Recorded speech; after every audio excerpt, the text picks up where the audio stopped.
Sekilas mengenai asesmen bakat dan minat. Asesmen bakat dan minat menjadi program tahunan yang sudah berjalan sebenarnya, dan asesmen bakat dan minat ini diselenggarakan oleh BPPP Kemdikbudristek. Nah, apa itu asesmen bakat dan minat? Dalam rangka pelaksanaan pelayanan BPP atau Balai Pengelolaan Pengujian Pendidikan, BSKAP mengadakan kegiatan asesmen bakat dan minat berbasis komputer untuk peserta didik kelas atau tingkat 12 jenjang pendidikan SMA, SMK, MA di seluruh provinsi.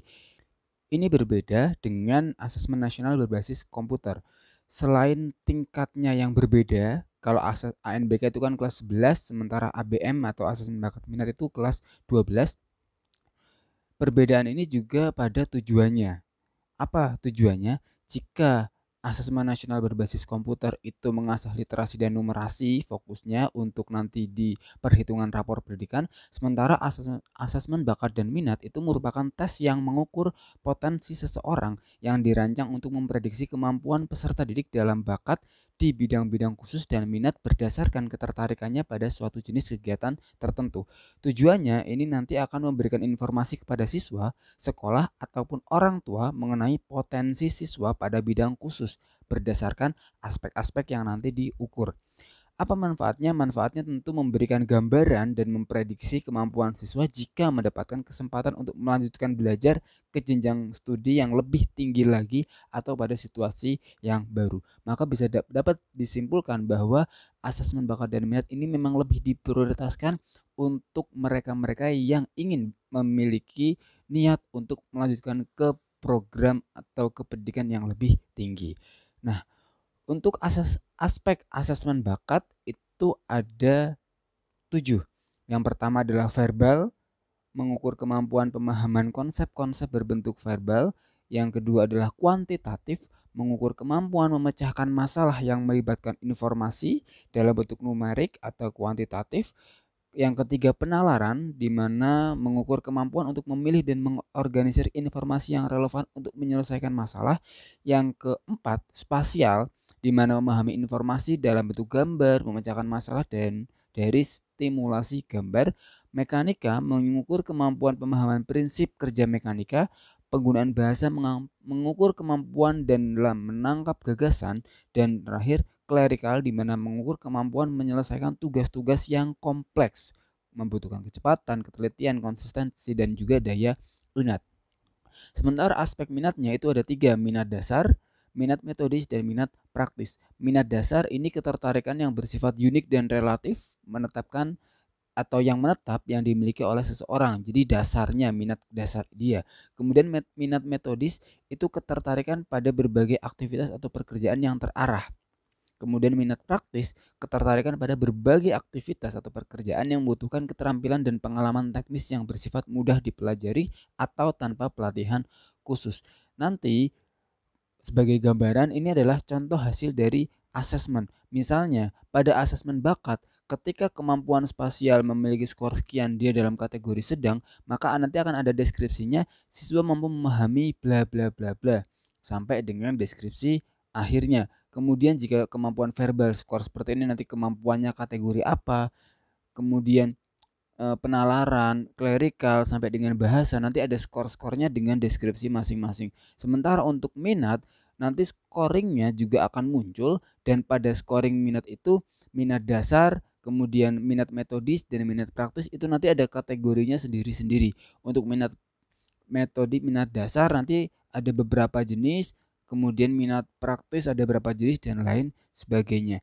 Deskripsinya akan muncul di situ sehingga menjadi informatif juga untuk diketahui para siswa, para orang tua dan juga sekolah.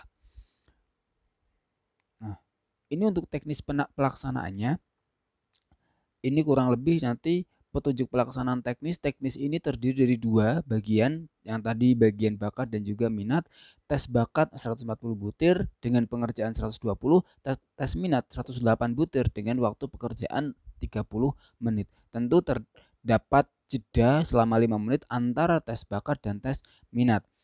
Prinsipnya untuk tes ini itu sebenarnya tidak wajib diikuti oleh siswa, tetapi bagi siswa yang ingin mengikuti tes asesmen bakat minat ini sebenarnya diperbolehkan, tetapi kembali lagi tergantung juga dengan kemampuan sekolah. Jika di satu sekolah itu siswa kelas 12 ada 360 dan ternyata yang minat hanya 60, maka 60 itu bisa difasilitasi. Tapi jika yang minat lebih dari itu, maka bisa diatur sedemikian rupa dengan cara dipilih secara acak atau lain sebagainya.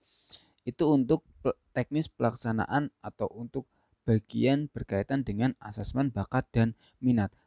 Pada tes penalaran visual itu terdapat 2 jenis soal. Nanti setiap jenis soal terdapat beberapa gambar. Pada jenis soal nanti akan disajikan gambar dengan pertanyaan pembuka. Misalnya, contoh 1, gambar manakah yang berbeda? Ada 4 gambar dan kita diminta untuk memilih gambar yang berbeda. Maka kita bisa mengira-ngira berdasarkan pola, seharusnya gambar yang paling berbeda tentu gambar yang kedua ini, atau hanya sebatas lingkaran saja. Gambar pertama punya pola sebenarnya 2 ruang. Ini punya 2 ruang juga, ini 2 ruang, sementara ini hanya 1 ruang. Dari pola itu maka bisa diketahui yang paling berbeda adalah yang nomor 2. Maka jawabannya adalah B. Kemudian itu untuk contoh pertama. Untuk contoh kedua, ini adalah tes penalaran numerik. Contoh 1. Ada pola angka.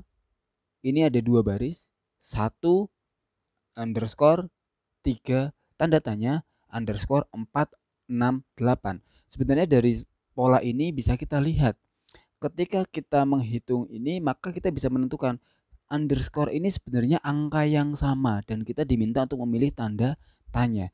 Ketika di sini kita kira-kira jika antara 1 dan 3, tentu angka yang cukup sesuai kita pilih adalah angka 2. Maka 1, 2, 3. Tanda tanyanya berapa? Tanda tanya ini akan bisa kita lebih mantap menjawabnya ketika kita bisa melihat baris yang kedua. Kita contohkan tadi yang baris pertama kita sudah menentukan bahwa underscore ini angkanya 2. Maka di baris kedua underscore ini jika 2 maka 2, 4, 6, dan 8. Polanya kelihatan. Yang baris pertama ini plus 1, baris kedua itu adalah angka genap. Maka 1, 2, 3, 4, 2, 4, 6, 8. Kita bisa tebak bahwa kita bisa hitung bahwa tanda tanya ini adalah angka 4. Jawaban yang paling masuk akal adalah angka 4 sesuai dengan urutan. Kemudian jawaban yang paling sesuai adalah 4. Dan ada contoh soal lagi untuk tes minat. Tes minat itu kurang lebih contohnya seperti ini. Misalnya kita bisa menentukan dari berbagai bidang ini mana yang sesuai dengan minat kita. Nah, untuk minat ini mungkin jawabannya adalah tergantung dari peserta didik atau peserta masing-masing.